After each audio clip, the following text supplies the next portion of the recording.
Hello guys, magandang hapon sa lahat.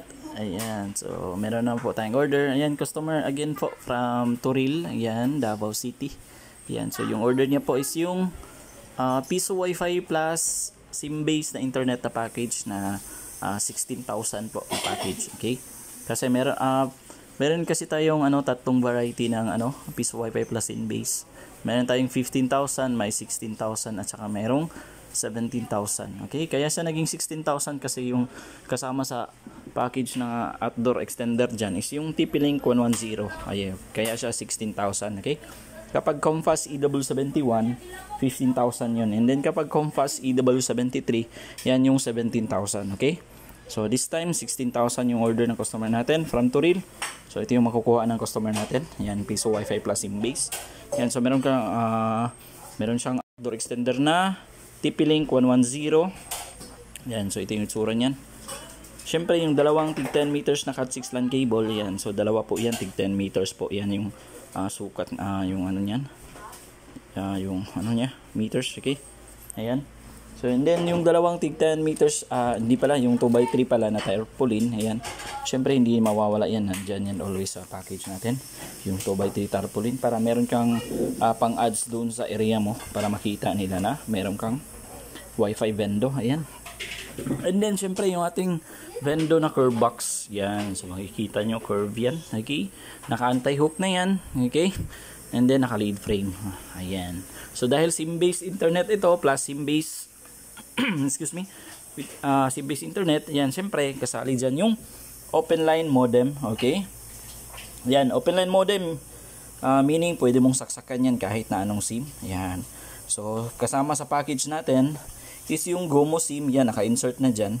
Yan, so may free data na yan. So if isi-set up natin bukas, syempre magagamit na yan kasi meron siyang free data. So maganda yung GOMO SIM kasi meron siyang flash deal, unlimited na internet for 30 days. Yan. So, meron yan siya. Ayan. And then, syempre yung ating original na power supply para sa modem. Ayan. So, ito yun siya.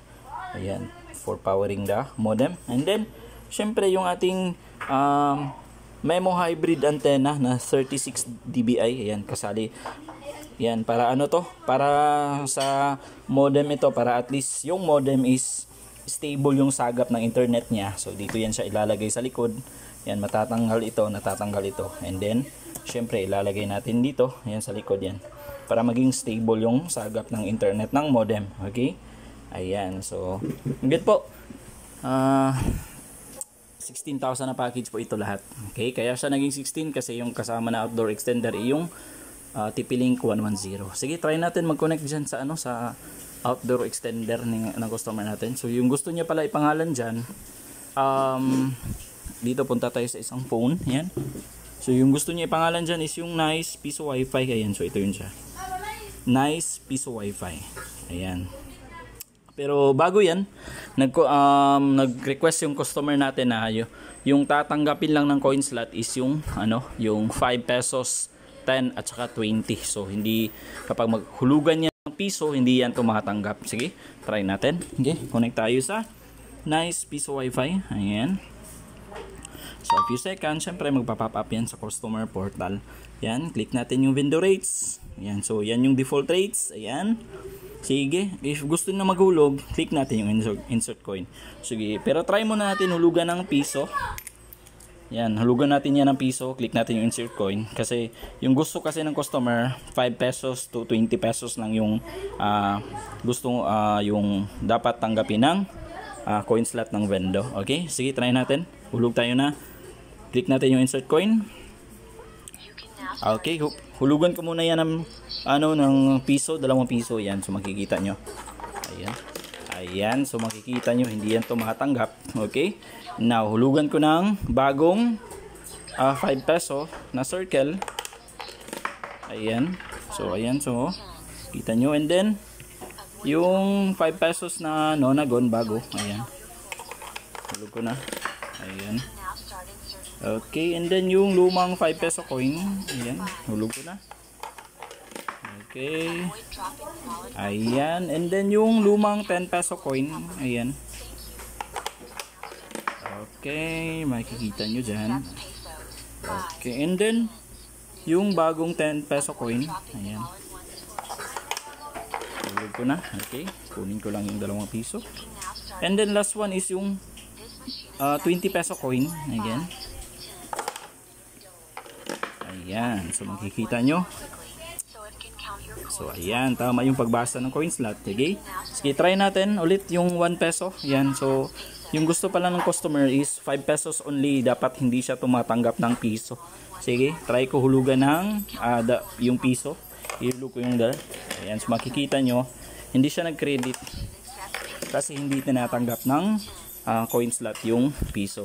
Sige, ayan. So click natin yung done. Ayan. So, pag wala nang ihulog na coins, ayan. So bali yung customer natin magiging ano na to, hindi na piso wifi kasi hindi na siya tumatanggap ng coins. So magiging ano na siya, 5 wifi vendor. Ayan. Okay. Ayan. So ayan, connected na tayo sa nice piso wifi. Sige, try natin play ng video. Punta tayo sa YouTube para makita ng customer natin at makita nyo rin na walang problema po yung vendor ng Barya Wifi. Ayan, gumagana po lahat. Click natin yan. Ayan, so makikita nyo.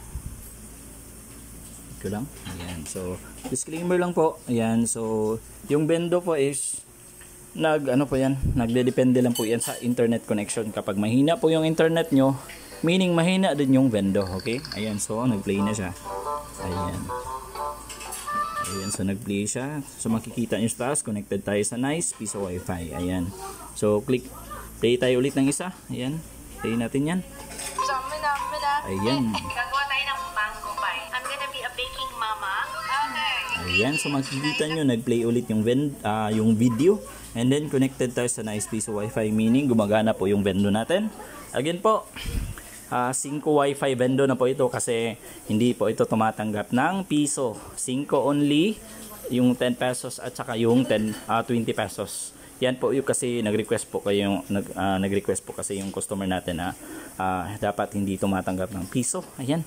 So again po, customer ito from Toril. Okay, yung order niya po is yung 16,000 na package na which is yung Wi-Fi vendor plus SIM-based internet. Yan. Ito po yung SIM-based. Kaya po siya naging SIM-based. Tinawag na SIM-based internet kasi po gumamit tayo ng modem. And then yung modem po ay sinasaksakan po yan ng SIM. Any kind of SIM po pwede po isaksak dyan. And then niluloadan yan. Kaya po siya tinawag na SIM-based internet. Ayan. So ayan po. Kung gusto niyo po pala mag-inquire regarding po sa mga packages natin, kindly contact nyo na po sa page. Ayan.